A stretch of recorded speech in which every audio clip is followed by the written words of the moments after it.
Hello, you lovelies. Let's talk about that Agatha finale. We're going to talk about episodes 8 and 9 as a pair, as it aired, and I am actually genuinely overwhelmed. This stuck the landing in so many of the ways that I really wanted other shows in the greater Marvel Cinematic TV pantheon to do. As I find, I usually like the penultimate episode more than the finale. I was really worried with how much I loved 7. It literally got me to turn around on this show, and then 8 really delivered. It made me genuinely terrified for 9, and then 9 was a completely different tone that absolutely worked for me in this very beautiful, Greg's gonna make fun of me, but denouement sort of way. That whole last episode was this beautiful denouement of structure, and I adored it. This channel here does comic book reviews and comic book news.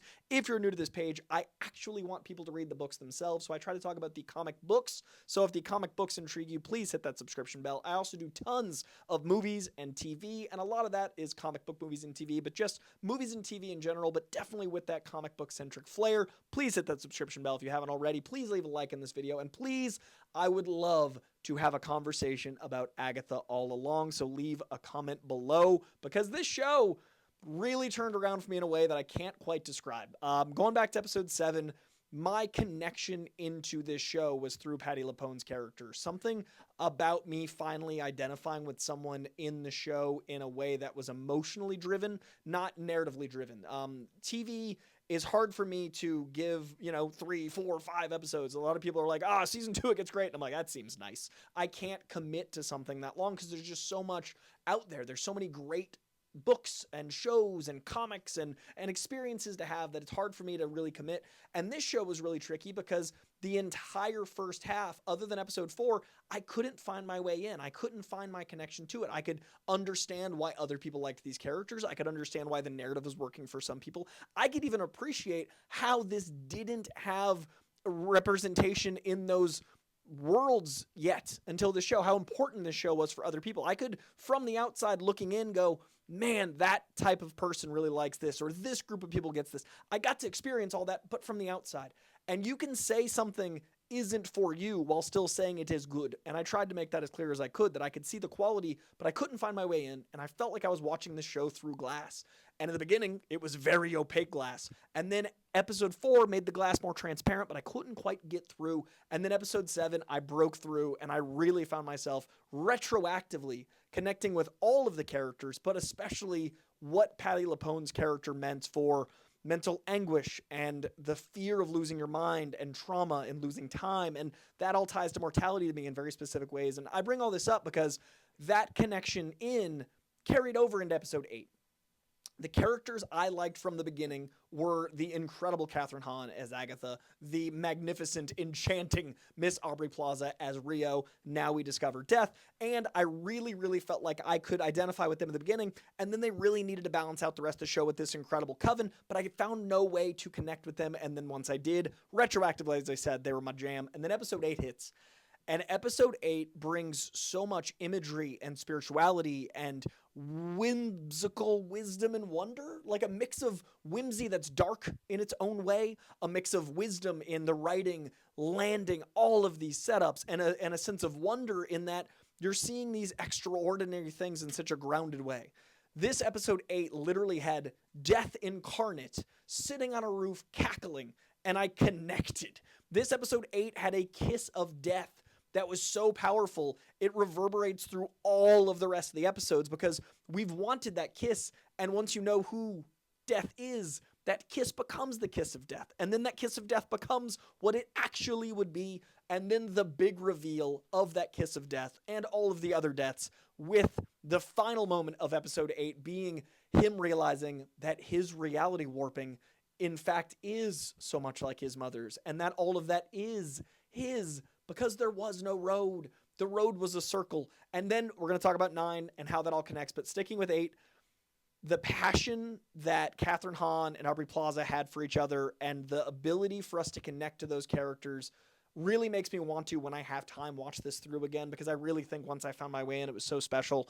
The episode 8 action was so intentional and powerful and filled with a lot of the seeds planting now getting to flower in literal ways in this episode. There was an actual flowering of a dandelion, an actual creation from death and a passing of these trials and a character arc that is so beautiful because the entire time we don't know whether to trust Agatha or not. And I love that the show never leans away from her being a villain. She does villainish stuff up until the literal last moment. She stays a villain, which I appreciate, especially in this episode. She, even when being selfless, has a bit of self-serving, but is at the end of the day selfless in her own Agatha way. And at the end of the day, this mischief was Agatha all along. I love that. I thought episode 8 was genius. I love the lighting. I really appreciate the green being such a beautiful tempest, whether it's the tornado-esque green lighting or the underground green lighting with Jen and Joe Locke's character.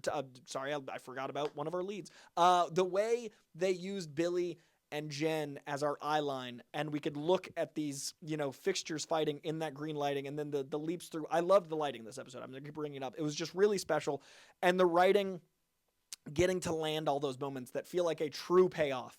And again, I love WandaVision. It's my second favorite of the MCU shows next to Loki, but I did not love the final episode. I did not love that there was so much great writing and such great premise and such great suspense and such great acting that then ended up with punching. I didn't love that the ship of Theseus metaphor devolved into like, what if two visions fought with their hands? That to me was undermining the rest of the show's impact, and it's still the number 2 show.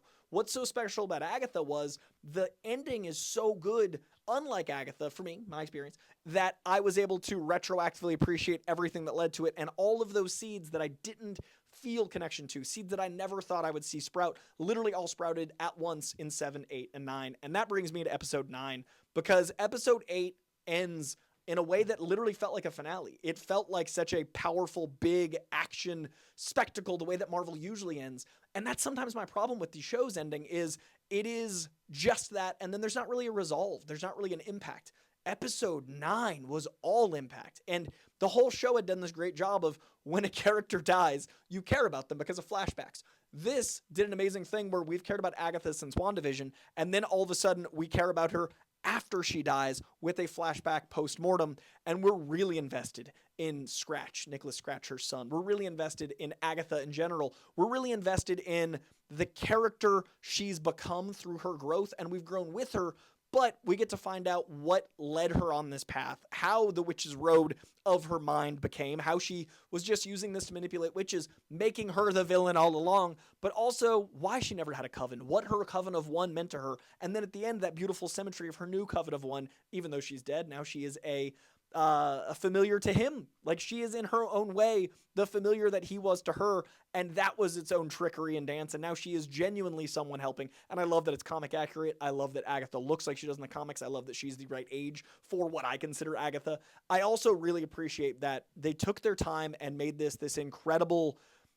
It almost felt like a Sofia Coppola. Like, there was a very wonderful naturalism, whether it was the pacing, whether it was the cinematography, whether it was, again, the lighting, whether it was the way the costume design felt so natural. The naturalism made the somberness so much more bittersweet. I love that this show ended with melancholy, and then the melancholy got to end with the Marvel stuff coming back. The moment in episode 8 that Wiccan lands instead of Billy landing when he's full Wiccan, incredible. But then the show got to go back to its roots and literally feel like earthy, witchy, the decades of witches passing by, all of the impact. The show let it breathe, and we got to mourn her son. We got to go through a very mature, adult, painful ending together. We got to celebrate and mourn the loss of her child and why Agatha is the way she is and the way she's been all along. And it was a really special show, and I really love the way the ending really let us breathe that in. And I honestly think this is maybe not my, it's in my top 4 Marvel shows. I've got to figure out what that looks like. Maybe top 5, but it's definitely in the upper half because of the ending. And I think along with Loki season 2, this is the best ending Marvel's done with their TV because it really changed everything about Agatha. It changes the MCU going forward in really interesting ways by bringing in not just a really powerful new Avenger with reality warping powers, but now the hunt for Tommy, Agatha getting to be there, but also die. There's so much this impacts, but it also feels so contained to its own beautiful world that is so powerful and special. This show really got me. I hope you loved it too. I know a lot of people really didn't like that I didn't love it, and it was a really hard show for me to talk about because I don't love everything, and people, when they see me not love something, feel kind of protective over their stuff, which I respect, but it was hard for me to want to do this. because getting yelled at, who would want us to be like, oh yeah, let me make a video and put it up and get yelled at. So I'm really glad for that sake I found a connection, but I'm really glad for my sake of enjoyment. This show is so good at the end that I want to go back and rediscover it the way you guys did. A lot of you, the way a lot of you enjoyed it. I really want to reconceptualize it that way. So I appreciate you staying tuned and watching all of these. Even if we disagreed, I tried to be respectful, and it really got me by the end. It really became one of those shows that is the power of Marvel, because what Marvel does is it tells these giant myths in a way that's approachable. It puts that beautiful, shiny, modern filmmaking lens on these incredible myths that are basically the Greek myths of today. And this was that for such a unique story. And we got to deal with loss. We got to deal with mourning. We got to deal with trauma. We got to deal with the loss of a child. We got to deal with death itself.